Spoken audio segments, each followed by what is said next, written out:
Hello guys, welcome back to the video. तो guys आज video में बात करने वाले हैं व्हाट्सअप हैकिंग के बारे में। गाइस काफ़ी लोग कमेंट कर रहे थे कि भाई व्हाट्सअप किस तरीके से हैक करते हैं, इसके बारे में मुझे कुछ बताओ। तो गाइस फाइनली आज मैं आप लोग के सामने वीडियो लेकर के आ चुका हूं और आज की वीडियो में मैं आप लोग को प्रॉपर भाई बताने वाला हूं कि किस तरीके से फिशिंग अटैक करके व्हाट्सअप को हैक कर सकते हैं, ठीक है। और गाइस आप लोग ये चीज़ इंश्योर करोगे कि आप लोग इन सभी चीज़ों को गलत इस्तेमाल नहीं करोगे। अगर भाई आप लोग गलत इस्तेमाल करते हो तो इसका जिम्मेदार आप खुद होगे, ना कि मैं, ठीक है। और भाई ये चीज़ मैं फ़ोन के अंदर बताने वाला हूँ, तो इसमें कोई टेंशन होने वाली बात नहीं है कि आप लोग के पास लैपटॉप नहीं है, ठीक है। आप लोग के पास अगर फ़ोन है तो आप लोग ट्राई कर सकते हो।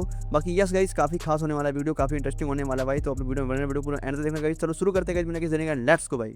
तो ओके गाइस, अब सबसे पहले आप लोग को एक चाहिए होगा टर्मक्स एप्लीकेशन, जो कि आप लोग डाउनलोड कर सकते हो। आई होप कि आप लोग के पास होगा या डाउनलोडेड होगा। तो या हम टर्मक्स के अंदर सारी चीज़ें ट्राई करने वाले हैं, तो टर्मक्स जरूरी है, ठीक है। तो आप लोग इसको इंस्टॉल कर लेना अगर नहीं किए हो तो। बाकी चलो, अगर आप लोग इसको खोलोगे टर्मक्स को, तो आप लोग के सामने कुछ इस तरीके से इंटरफेस देखने को मिलेगा फर्स्ट टाइम। तो अब हमें सबसे पहले क्या करना पड़ेगा, हमको पीकेजी अपडेट और अपडेट करना पड़ेगा। पीकेजी नहीं, हम एपीटी कर सकते हैं। हम पीकेजी करते हैं लिनक्स के अंदर, लेकिन एपीटी करते हैं हम अपने फ़ोन के अंदर टर्मक्स के अंदर, ठीक है। तो यहाँ पे गई सबसे पहला हमारा जो होता है वो है PKG update and double and लगाएंगे एंड यहाँ पे एपीटी एपीटी अपग्रेड, ठीक है। हम इतना ही करेंगे गाइस, उसके बाद हमारा सिस्टम जो है नए तरीके से काम करने लगेगा। यानी कि अगर कोई लेटेस्ट वर्जन अपडेट है तो वो हमारे सिस्टम के अंदर इंस्टॉल हो जाएगा, तो ठीक है। तो इतना करने के बाद गाइस जैसे हम एंटर करेंगे तो ये हमारा इंस्टॉल होना शुरू हो जाएगा। तो आप लोग के सामने कुछ इस तरीके से इंस्टॉल होना शुरू हो जाएगा। जब यहाँ पे हम यस कर देंगे कंटिन्यू एंड या कुछ इस तरीके से होने लगेगा। अब इसके बाद गाइस हम कुछ और टूल्स को इंस्टॉल करने वाले हैं, जो कि इस टूल का यूज़ करने के लिए रिक्वायर्ड है। जैसे कि गिट हो गया, पाइथन हो गया, या ओपन एसएच, या फिर कर्ल। ये सारी चीज़ें गाइस हमें इंस्टॉल करना पड़ेगा। इसी के साथ हमें नोड जेएस और पीएचपी को भी इंस्टॉल करना पड़ेगा, ठीक है। तो अब यहाँ पे थोड़ा अपडेट हो रहा है, तो थोड़ा सा वेट करना पड़ेगा। तो या गाइस यहाँ पे फाइनली हमारा अपडेट हो चुका है। अब उसके बाद गाइस हम यहाँ पे कुछ टूल्स को इंस्टॉल करने वाले हैं, जैसे कि पीकेजी इंस्टॉल गिट। सबसे पहले हम गिट को इंस्टॉल करेंगे, ठीक है। एंटर कर देंगे गाइस और यहाँ पे ये भी इंस्टॉल होना शुरू हो जाएगा। अब गाइस हमने इसको पहले से इंस्टॉल कर रखा है, तो शायद हमारे में ऐसा कुछ दिखा रहा है ऑलरेडी एग्जिस्ट। एंड इसका न्यूएस्ट वर्जन जो चल रहा है वो यहाँ पे कुछ शो कर रहा है। बाकी आप लोग के सिस्टम के अंदर गाइस बहुत ईजी तरीके से इंस्टॉल हो जाएगा, तो आप लोग इजीली कर लेना, ठीक है। अब सेकेंड पर आता है PKG install and open SH, ठीक है। ओपन एसएसएच एंटर कर देंगे तो ये भी हमारा इंस्टॉल हो जाएगा। थर्ड पर आता है पीकेजी इंस्टॉल एंड पाइथन। यहाँ पे हमें पाइथन को भी इंस्टॉल करना पड़ेगा, क्योंकि जो हमारा फाइल है, जो हमारा टूल्स होने वाला है, वो पाइथन पर ही रन करेगा, ठीक है। तो इसलिए पाइथन बहुत ज़रूरी है। अब यहाँ पे इतना लिखने के बाद एंटर कर देंगे तो पाइथन भी इंस्टॉल हो जाएगा। अब थर्ड नंबर पर आता है हमारा जो टूल है जो इंस्टॉल करेंगे, वो है कर्ल। पीकेजी इंस्टॉल, यहाँ पे CURL लिख देंगे, एंटर कर देंगे तो यहाँ पे कर्ल भी मेरा इंस्टॉल होना शुरू हो जाएगा। तो अब उसके बाद नेक्स्ट जो हम इंस्टॉल करने वाले हैं वो है पीकेजी इंस्टॉल नोड जेएस, ठीक है। आप लोग जैसे इसमें कर रहा हूँ भाई, आप लोग सेम तरीके से करना। PKG install node JS enter कर देंगे तो ये भी इंस्टॉल होना शुरू हो जाएगा। तो अब नेक्स्ट पर आता है पीकेजी इंस्टॉल PHP, ठीक है। हम PHP को भी इंस्टॉल करेंगे, एंटर कर देंगे तो हमारा PHP भी इंस्टॉल होना शुरू हो जाएगा। यहाँ पे देखो कंप्लीटली भाई हमारा इंस्टॉल हो चुका है सब कुछ। अब जो नेक्स्ट स्टेप आता है वो है हमारा मेन टूल। अब गाइस हमारा मेन टूल जो है वो डाउनलोड करना पड़ेगा हमें क्रोम ब्राउज़र से, वहीं पे मिलेगा, क्योंकि वो गिटहब पर है। अब गिटहब पर जाने के लिए मैं यहाँ पे किसी भी क्रोम ब्राउज़र को ओपन कर लूँगा।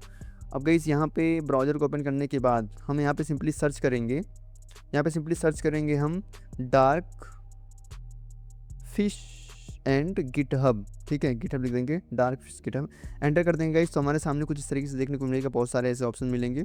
तो आप लोग को पहले वाले ऑप्शन पर क्लिक कर देना होगा, जो ये वाला है। तो यहाँ पे क्लिक कर देंगे हम सिंपली, उसके बाद हमें गिटहब पर लेकर जाएगा। अब यहाँ पे देखो गाइस, यहाँ पे जो लिखा है डार्क फिश, हमें डार्क फिश पर क्लिक करना पड़ेगा। देखो यहाँ पे ये डार्क फिश पर जैसे क्लिक करेंगे तो हमारे सामने इसका टूल जो है वो खुल जाएगा हमारे कुछ इस तरीके से।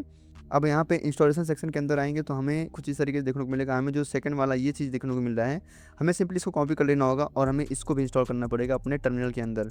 तो यहाँ पे हम जाएंगे अपने टर्मिनल के अंदर, सिंपली हम इसको यहीं पे पेस्ट कर देंगे, ठीक है। पेस्ट करके एंटर कर देंगे तो यहाँ पे वो चीज़ इंस्टॉल होना शुरू हो जाएगा। तो कुछ इस तरीके से गाइस ये हो चुका है। अब उसके बाद जो हमारा नेक्स्ट स्टेप आता है वो है इसके टूल को कॉपी करना। तो अब यहाँ पे जो थर्ड वाला ये देखने को मिल रहा है, हमें इस टूल को कॉपी करना पड़ेगा, इस लिंक को हमें कॉपी करना पड़ेगा, फिर उसके बाद अपने टर्मक्स के अंदर पेस्ट करना पड़ेगा, ठीक है। यहाँ पे मैं इसको कॉपी कर लूँगा, यहाँ पे आऊँगा, पेस्ट कर दूँगा, एंटर कर दूँगा, तो ये भी हमारा इंस्टॉल होना शुरू हो जाएगा और यहाँ पे हो चुका है।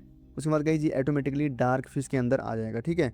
तो अब इसके बाद अगर हमें देखना होगा कि डार्क फिश के अंदर कौन कौन से फाइल रखे हुए हैं, तो उसके लिए मैं यहाँ पे सिंपली कर दूँगा LS, एंटर कर दूंगा। तो यहाँ पे देखो कुछ इस तरीके से इंटरफेस देखने को मिल जाएगा। अब आप लोग के सिस्टम के अंदर जो ये लिखा है darkfish.py, ये वाइट कलर में होगा, ठीक है।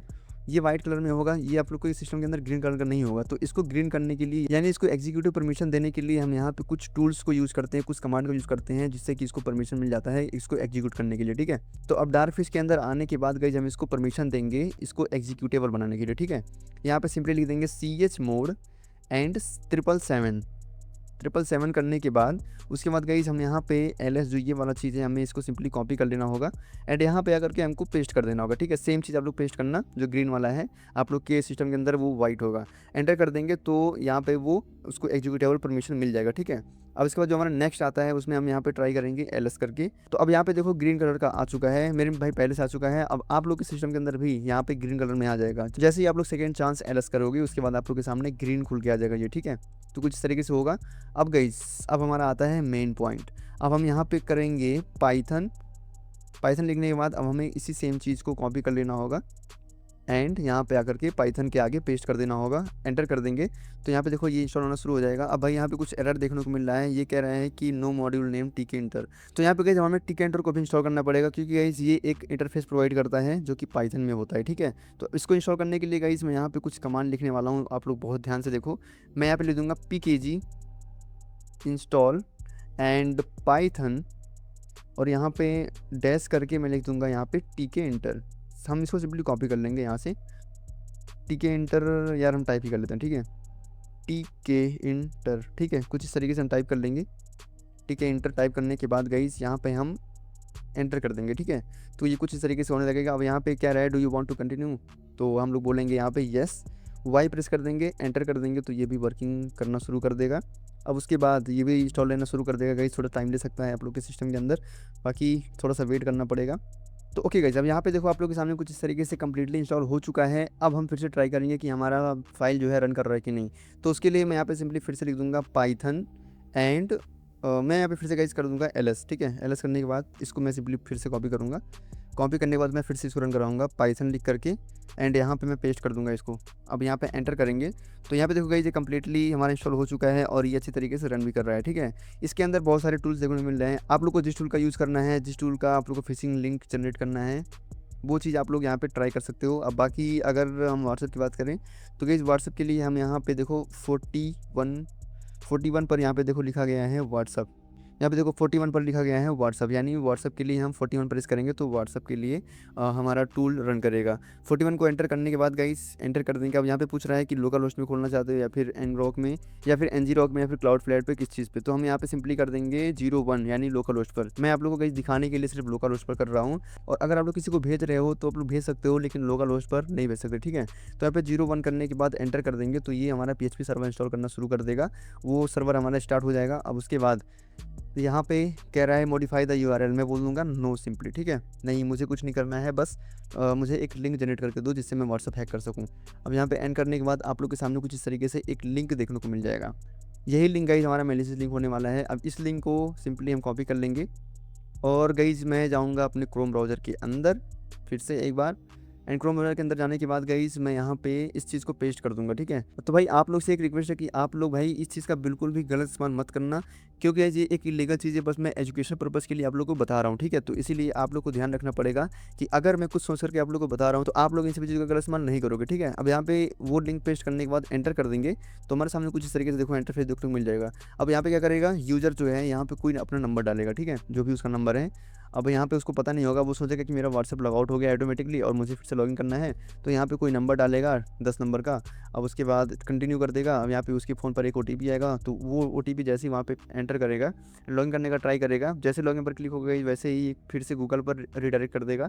अब जैसे ही बैकएंड में अगर हम जा कर देखें अपने टर्मक्स के अंदर, तो यहाँ पे देखो गई उस तरीके से सारा चीज़ यहाँ पे आ चुका है। यहाँ पे देखो उसका URL जो उसका यूज़र नेम था यानी फ़ोन नंबर जो था वो यहाँ पे शो कर देगा, और जो मैंने OTP डाला था वो OTP यहाँ पे शो कर देगा। तो इस तरीके से आप लोग तुरंत लॉगिन कर सकते हो। और एक हैकर गाइस इस तरीके से ट्राई करता है, फिशिंग अटैक करता है, जिससे कि एक यूज़र जो होता है, जो जिसको कोई आइडिया नहीं होता है, वो बिल्कुल विक्टिम बन जाता है। और हैकर इन सभी चीज़ों का यूज़ करके विक्टिम का सारा पासवर्ड, ID या फिर उसका जो भी एसेट्स होता है वो चोरी कर लेता है, ठीक है। तो इसी तरीके से गाइस फिशिंग अटैक होता है। तो भाई अगर आप लोग के पास कोई लिंक आता है और आप लोग को उसके बारे में कोई आइडिया नहीं है, तो आप लोग किसी भी लिंक पर बिना जाने क्लिक क्लिक मत करो, वरना आप लोग के साथ भी ऐसा कुछ हो सकता है।